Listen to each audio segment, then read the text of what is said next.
Hello there, from Hamilton, Ontario, Canada. My name is Karen Smith.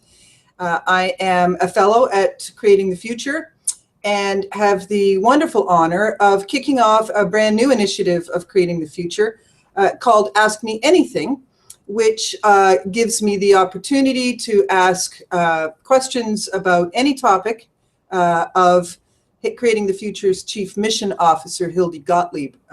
Hi, Hildy. Hello. So let me just quickly say to folks that are watching, as you like to call them, out in the Twitterverse, if you are on Twitter and you would like to participate along with us, ask questions or post comments, you can use the hashtag CTFuture for your tweets. And at Hildy's end, they'll be monitoring those and we'll hear about them when they come up. But for now, we'll dive in. Since this is the first in this interview series, Hildy, I thought that it might be a good idea to start with a question about why we're doing this. So maybe you can talk about why an Ask Me Anything concept. Why is it important for people to have an opportunity like this to find out more about what Creating the Future is up to? I love that. I love that. And I want to apologize because it appears that we're having a little bit of herky-jerkiness in terms of the video. So that is life. Forget the Twitterverse, life living online. The importance of this, we are about to really dive off the deep end to accomplish our mission. And our mission is very, very simple. Over the next 10 years from the point we scale up, and we anticipate that being about 2 years from now.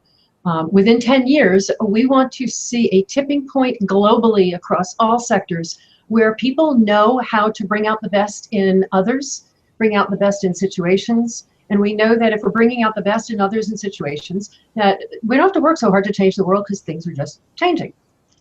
With that aggressive an agenda, it really requires a movement. This is not about building an organization. This is about a movement for change, and then, you know, like movements do, you pack up and you go home. And you can't have a movement if it is just one group doing stuff off on the side, doing their stuff. A movement is about everybody. And it's funny, Karen, I came across some writing that, it was just this past weekend, I came across some writing I'd done about 2 years ago that I'd forgotten about because I write so much I forget half of what I wrote. And it's in I should probably make this into a blog post pile, which was the difference between a movement and an organization. And there's so many differences between a movement and an organization. And one of them is that a movement requires and thrives on all kinds of participation of all kinds of ways, and not here's the 3 ways you can participate because this is what our organization needs. But it thrives on people coming up with their own stuff and doing stuff over here that nobody else knows about, but it's all fits within the vision and the values. You can't do any of that if you don't know what's going on, if you don't have connection to other people who are also working in that sphere.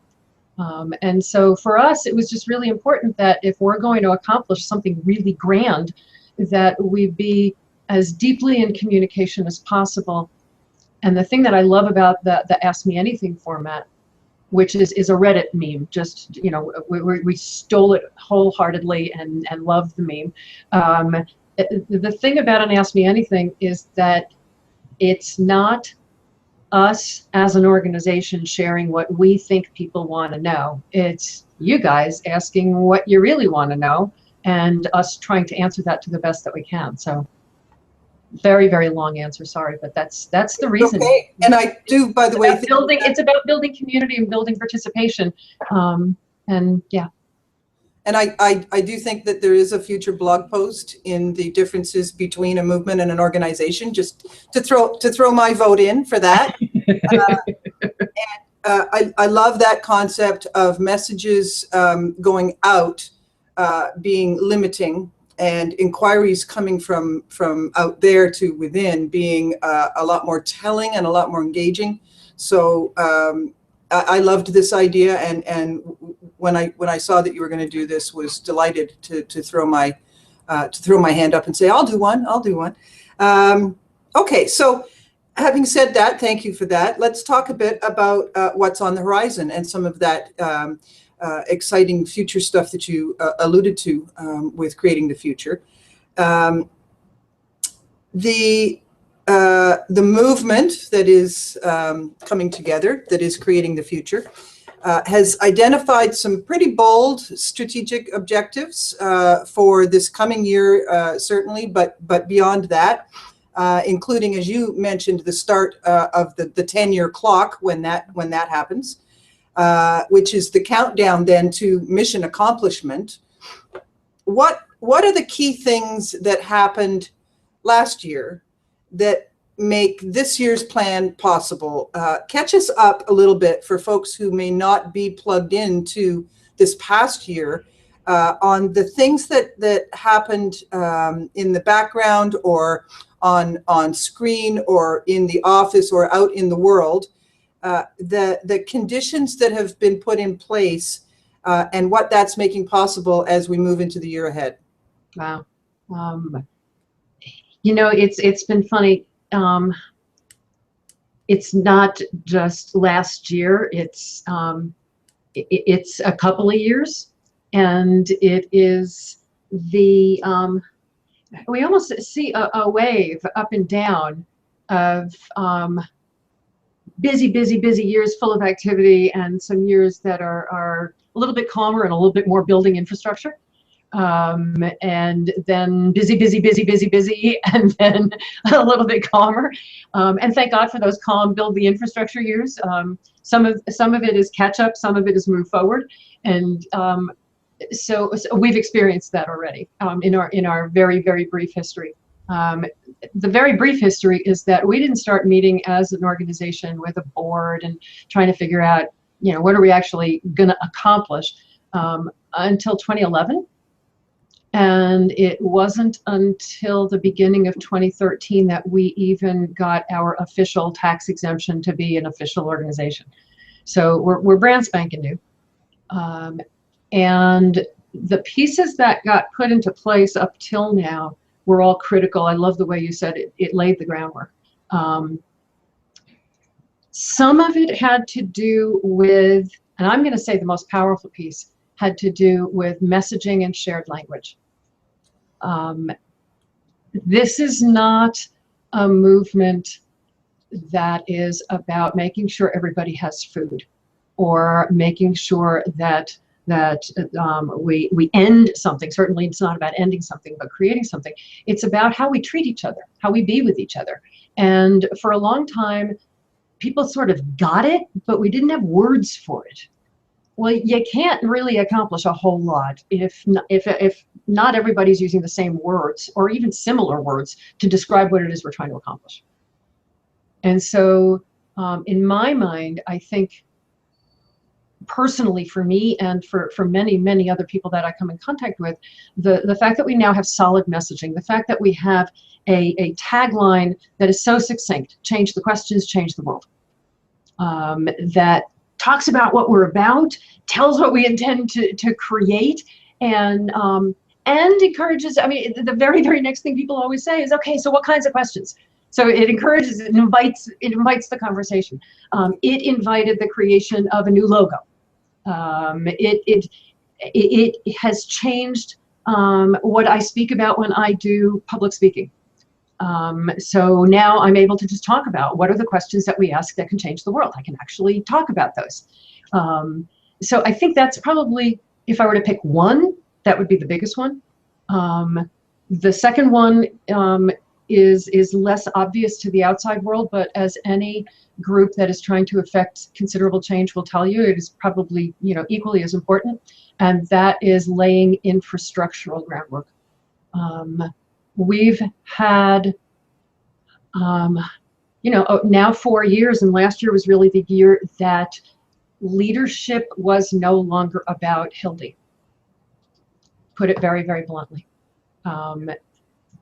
We like to think that movements happen because an individual did something, but you know, Nelson Mandela didn't single-handedly change South Africa.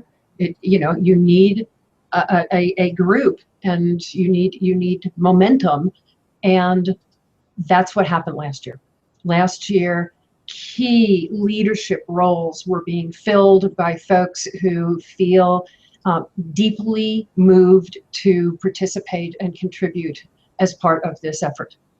And so the leadership of our board was taken over by Gail Valeria, which is just delightful. The leadership of our e-journal is no longer being done by actually any of us sitting right at this table here. It's being done by Lisa Humanek, who is doing an amazing job of pulling resources from all over the place and convening people in conversation to build each journal. So I think that's the other piece, is that putting those infrastructural pieces in place, starting to build more faculty so that lots of people are teaching in the places that they already are, and adding these powerful frameworks and powerful questions into things they're already teaching. So I think it's that combination. It's a combination of having people in place, but it's also really having a way of talking about it. Those are my two big ones. What did I miss any? No, but I think that they're so closely linked. I remember an anthropologist saying once when I was doing some traveling that culture travels in a language boat. And so, the two things you just talked about, the need for the words, and how much the growth of the thinking and the growth of the culture that is creating the future, how dependent that is on having the lexicon and that common sense of language and the words that we speak that identify that we're all on the same page. I think that's really underrated as a tool and as a level of understanding for a movement in its infancy like this one. I'm really seeing that a lot, especially when I'm on the website and I start seeing, because I tend to go back and forth on the website, and I look at stuff that was maybe 3-4 years ago, and then I look at something that was posted last week, and the bridge between some of the ideas is in the language. Often it's gets me to the ideas in a way that I understand them consistently now, regardless of when they cropped up. So, and the infrastructure piece is hugely underrated. We all know how hard it is if you're doing your work in a broom closet or your desk is an upside down cardboard box, or that's great. Yeah, no, and I just wrote down and circled culture travels in a language boat. I love that. Yeah. Wish I could remember that anthropologist's name. I would give him credit, but okay. Just a quick reminder for anyone on Twitter that's wanting to jump in, the hashtag is CTFuture. And I'll move on to number 2 question if you're ready for that. The work, so what you just described, that last 2 years in particular, even before that, the work of creating the future has really been progressing and spreading based on or thanks to an asset-based approach that encourages everybody to participate and acknowledges that everyone has something to contribute. I know that in the past, just from my perch of perspective and observing, that's included everything from volunteer time and frequent flyer miles to meeting space and office supplies, and probably 1,000 other things that I'm not aware of. What assets, and I'm thinking there broadly, so talents, resources, contributions, are you envisioning or hoping will emerge in this coming year that will help achieve some of the goals that you've set, some of those bold, broad, strategic goals for this coming year? I love your word emerge. What assets are we hoping will emerge? Because that's what happens. I don't know if you had a chance, or if folks that are watching had a chance, about 2 weeks ago, as part of my Making Change podcast, broadcast, we're not sure what to call it now that it's live online and not just audio. Lisa Humanek and Rebecca Hurd talked for an hour about volunteerism as community engagement. And I cannot recommend enough watching that, listening to it. It's posted as an MP3, it's posted as a video. It was fabulous to turn on its head the whole concept of volunteerism. And again, I think this is organization versus movement. I really do. To say that here's the 5 things we're looking for, and we would like people who fill in these 5 slots. And what Lisa and Rebecca were talking about was, yeah, what happens if you completely flip that and you say, we want to know what your gifts are. We want to know what you love to do. We want to know what excites you about the work we're doing. We want to know where you want to play. And we'll figure out what that means and find a place for you. And that's really fun. And so when you said, you know, what are we hoping will emerge? I have no idea, but I know it's going to emerge. And I know that when people buy themselves in by the things they love to do, you get to have these rich conversations. And I'm starting to have more and more conversations with people who, and we have several of us who are having these conversations, whose entire job is to have these conversations. That when people approach us and say, I'd love to be part of this, what can I do? The answer isn't, here's the form, here's the 3 things, do you have one of those? That whole transactional view of, you know, how can you help us? Instead, we're having conversations that say, what do you like to do? What would you love to do? What is intriguing you about the stuff that we're doing? Where do you want to play? Where do you want to participate? And people are on fire. And we've actually had already several of our fellows who have been participating here and participating there and wherever they are called to, who have said, I really want this to be my life. I don't know what that means, but I no longer want to play around the edges. I want to be part of this. And the answer to that, again, is not, well, we have 3 jobs open. Which one would you like? The answer is, let's have a conversation. Let's take a couple days and have a conversation to see what you can make possible and what you make possible for the world and how that benefits everybody and can benefit this movement and the work that we're doing. So, you know, that's the sort of generic answer. So yeah. if I'm someone still playing at the edges, or maybe I barely have a toe in the water yet, but I've come across creating the future in some capacity. This idea of a movement for change, you know, creating the future, changing the world. If I'm a little bit, you know, I don't know that I can do that. What do you say to people who ask things like, well, do I need to be a big picture thinker? Do I need to have 4 hours a week? Do I need to have, so that those kinds of self-limiting, my term, things that might stop someone on the outside looking in. What do they need to understand about how this work is unfolding? Depends on where they are in their own thinking. People who contact us at our website with the words, I love the work you're doing. I've been watching all your board meetings. I think there's something there. I don't know what it is, but I want to be more involved. Mm-hmm.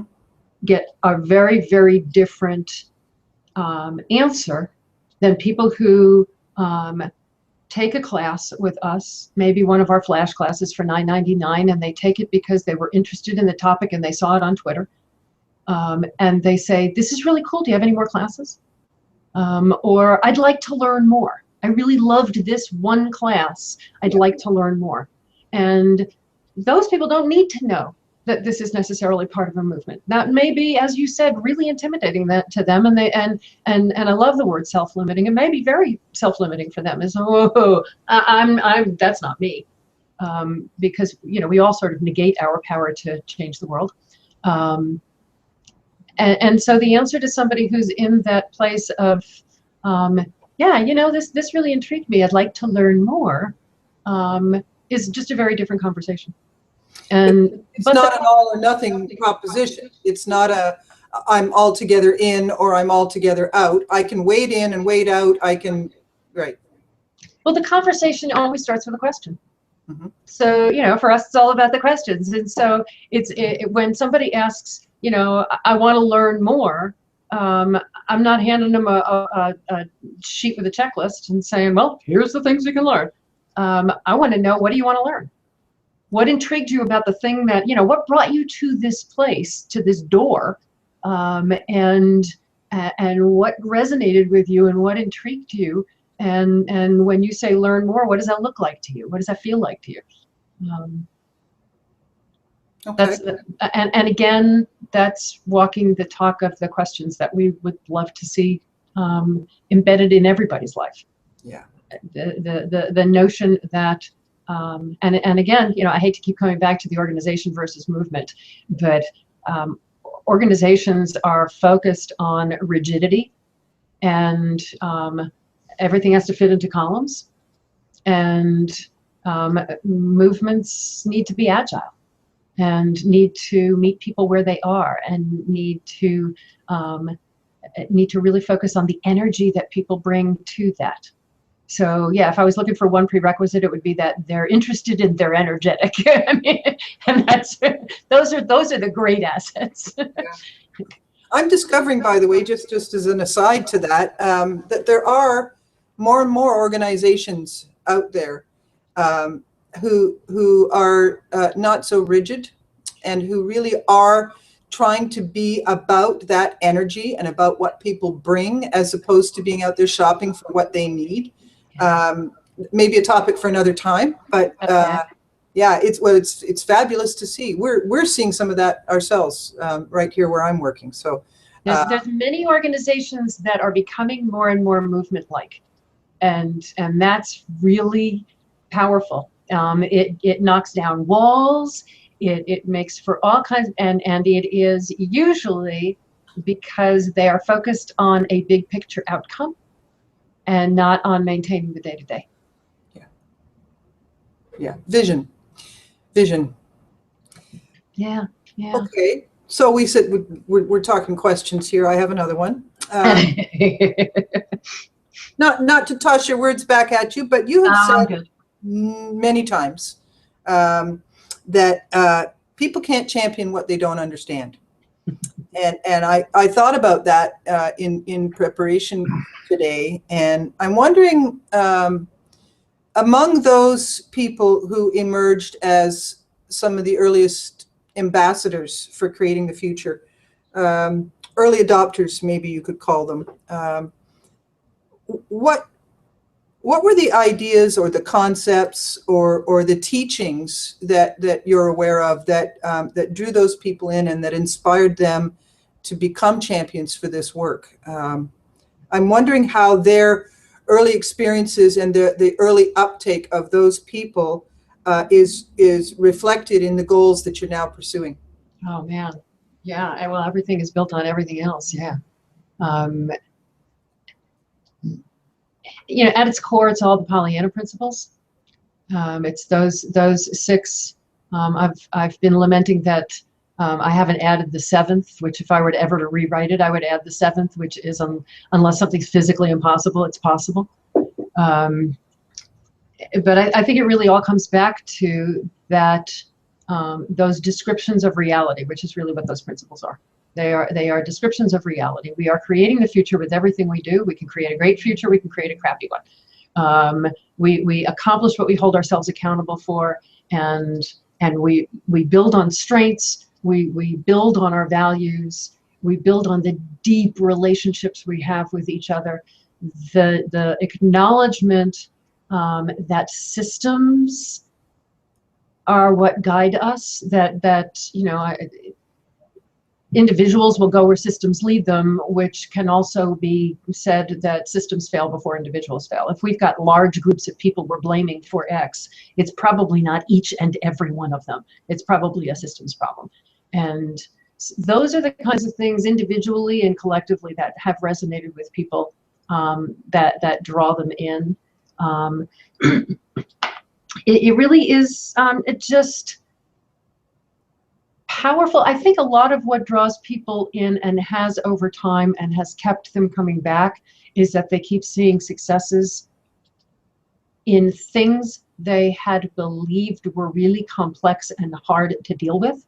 And they see, not to be glib about the tagline, but they see that changing a single question changes everything.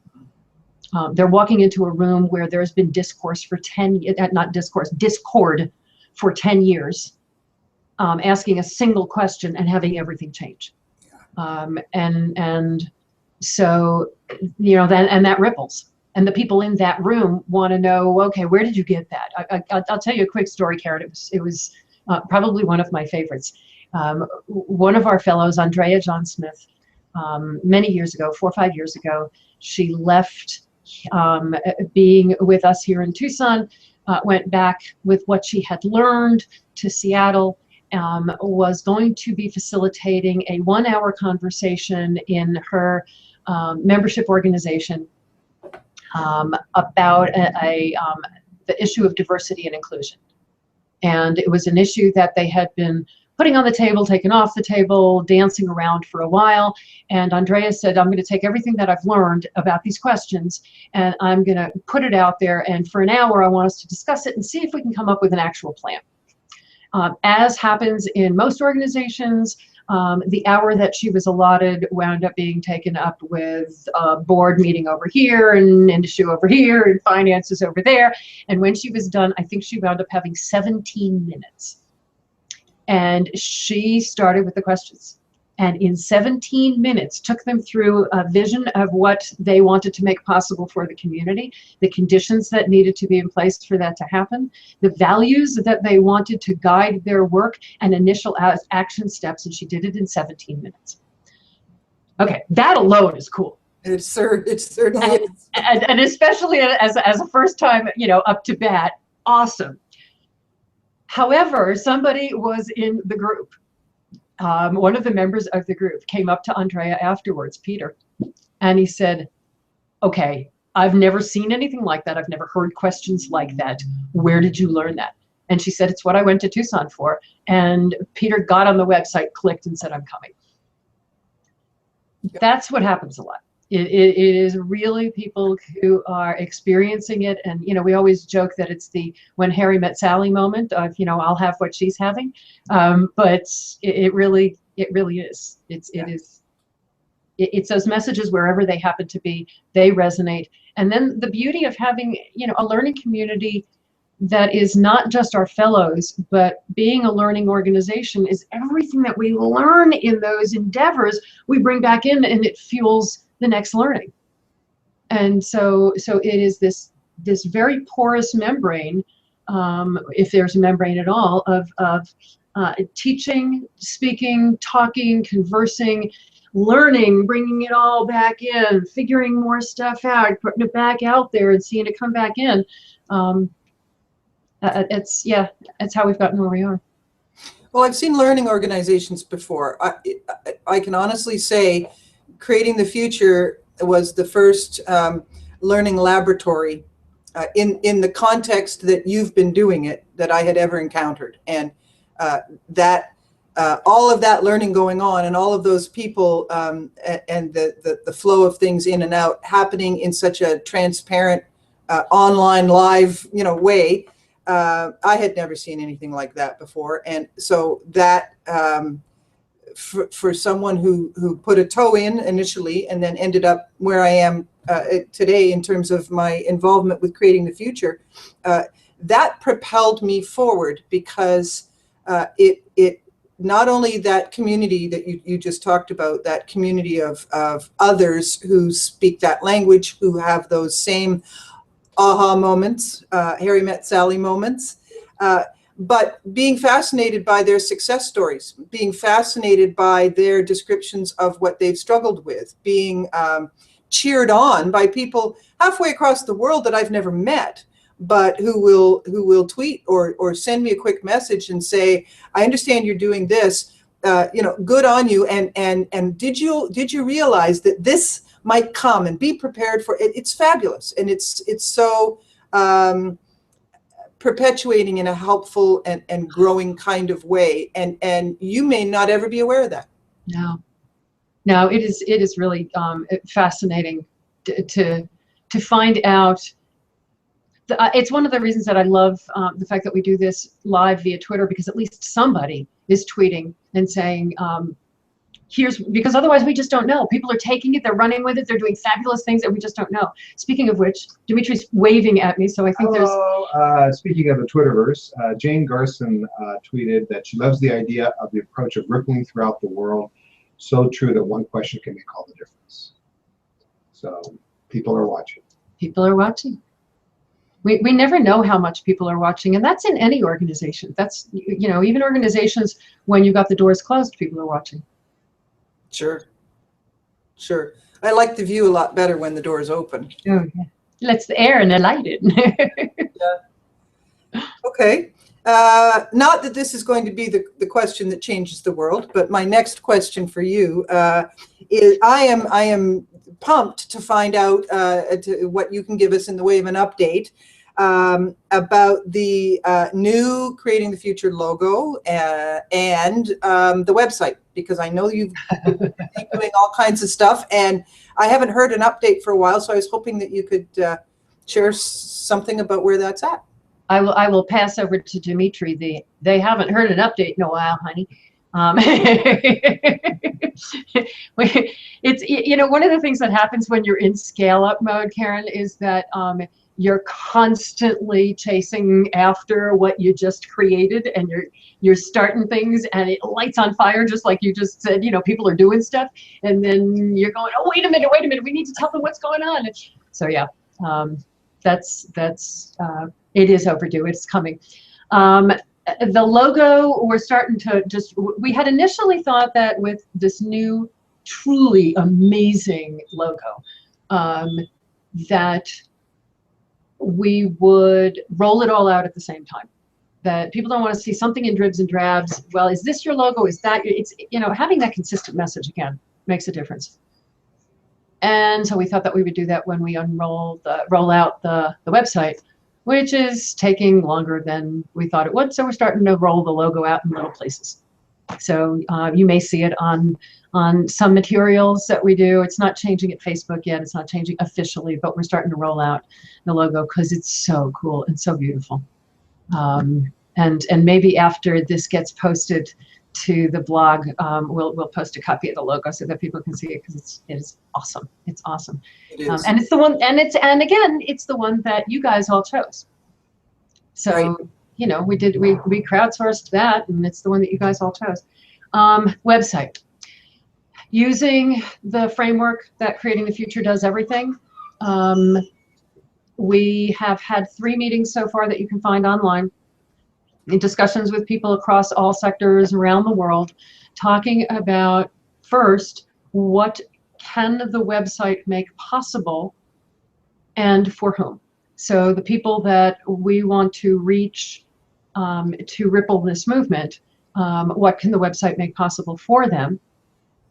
And then what conditions does the website need to create in order to reach that potential for people? And what does it need to be? What do people need to feel when they get there? What do they need to see when they get there? And you'll see in those first 3 meetings, it is off the charts exciting to watch the energy of what happens when you're aiming at what it could make possible. What most of us have the tendency to do with a website that is, as I'm trying to find a nice word for our website, complex and layered and filled with all sorts of marvelous things. Dimitri's laughing next to me. Our website began in 1998 as our consulting website. And we added a little piece here, we added a little piece there, and oh, some classes, and oh, we should have some articles, and oh, we should, and what you see at the website right now, which is immensely difficult to navigate and get your way through and find your way, is layer upon layer upon layer. Some of it still has the URL we were using for our consulting practice in 1998. That's three URLs ago. And if you dig deep enough, you will find some of the links are still from that. What we have the tendency to do when that is the case is to try and fix it.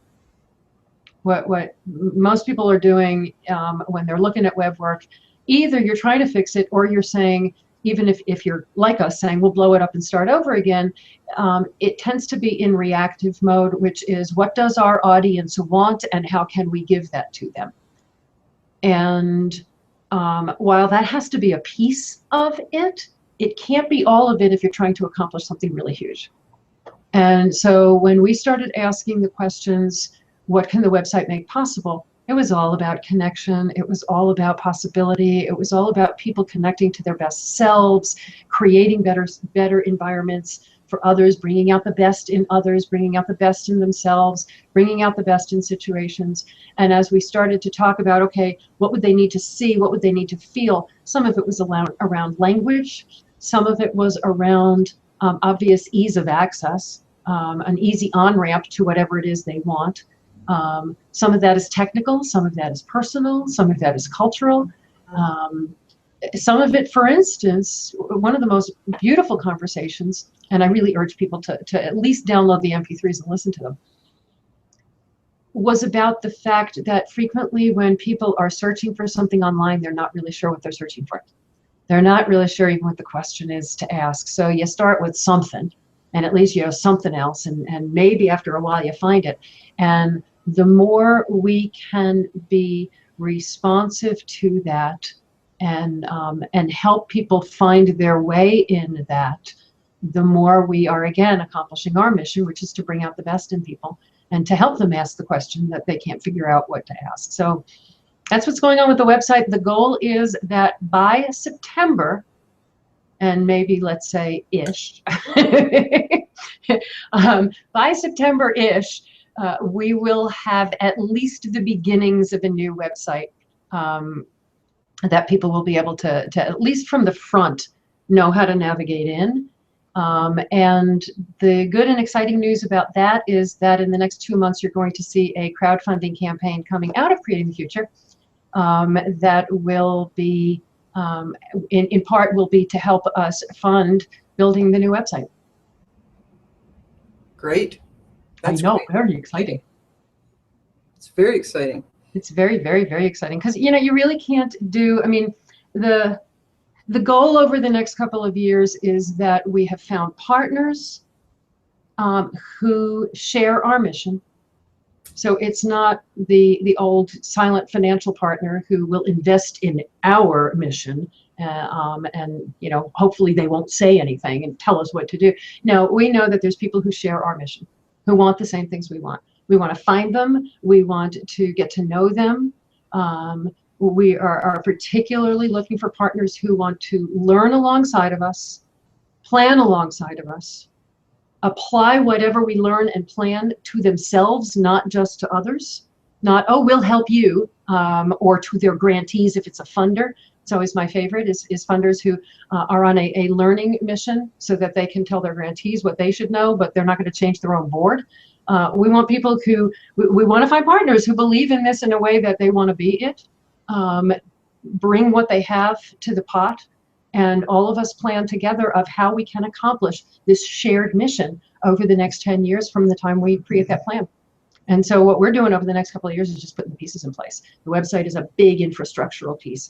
Some staffing, and I use the word loosely, it's going to be personnel, people, to take key roles. It may be, you know, staffing connotes employment.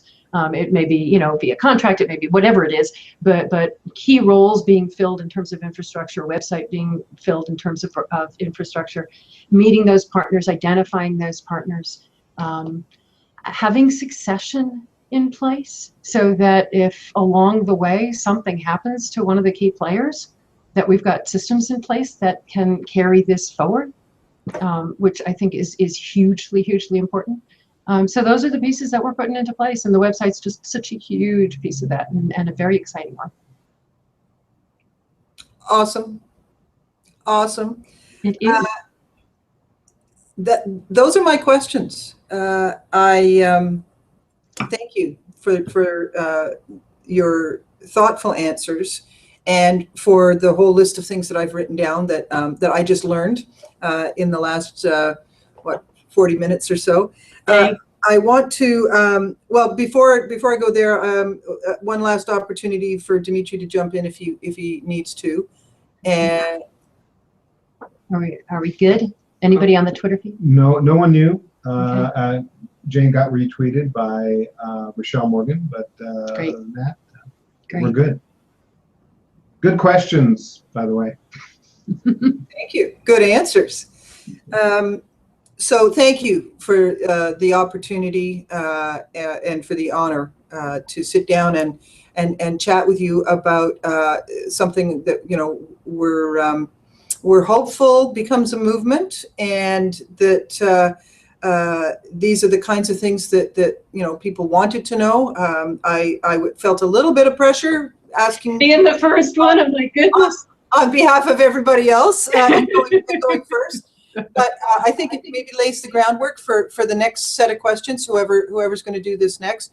Can you just refresh everyone's memory about what will happen to this, and where they can find it if they want to? This is going to be posted at the Walking the Talk blog for Creating the Future, and we'll be tweeting it out to folks. And yeah, folks are interested and intrigued in what we're doing. Just send us a note and say, oh, I want to play. I'm not sure what, but I want to play. So, you know, it's one of the fun things, Karen, about seeing ourselves as part of a movement rather than an organization, because we don't pretend to be the movement. We know that there is a movement afoot globally to be better with each other, that people are tired of the past 20, 30 years of me, and making more money and making life miserable. And there is really a deep movement around the world for people who really want to be more connected with each other and live in a better way together. And so seeing ourselves as part of that, and it's hopefully these Q&A questions, these Q&A sessions over the next little while can help engage people in that. So thank you for doing it. My pleasure. Thank you so much. Bye-bye. Bye for now.